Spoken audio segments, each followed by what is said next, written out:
Hey guys, okay, so I don't usually do book reviews, but this one it was so good that I have to, absolutely have to talk about it with you guys. So this is the book and it's dark fantasy.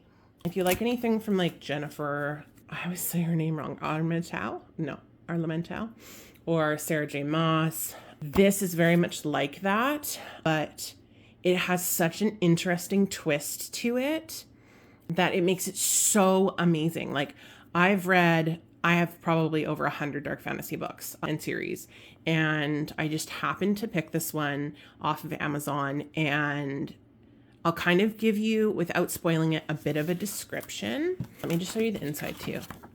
So they talk about like all the main players, and it's all of the like kind of kingdoms and the demigods and the gods.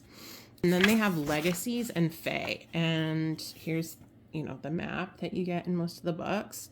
And in most of these books, it's usually the mortals against the fae, and the fae are the superior species. But in this book, it kind of throws you for a loop.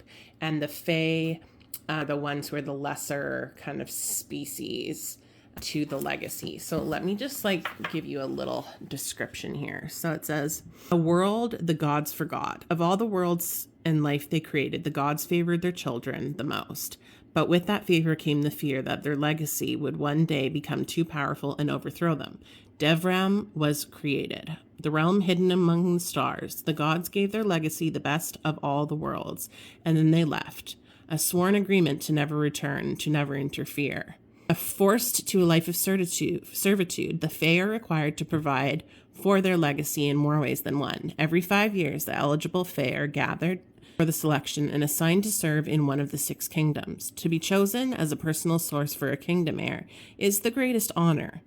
And for the first time in a millennia, all 6 kingdoms have heirs choosing a source, but their selection could tip the power balance a little too far. I'm not going to read the bottom because it's going to give away too much. Basically, a girl named Tessalin is not going to be selected, and she gets selected by one of the heirs, and it turns into when they're supposed to be submissive and they're supposed to, do exactly as the legacy pleases. It turns into like a battle of wills, and there is so much suspense in this book and power in this book and twists and turns, and it had me enthralled and on the edge of my seat, and it was just so good. I've already ordered the second one. I should have ordered it like I usually do halfway through. It's a nice big book, so it's going to it's for me, that it gave me a good month, if not more, sometimes less.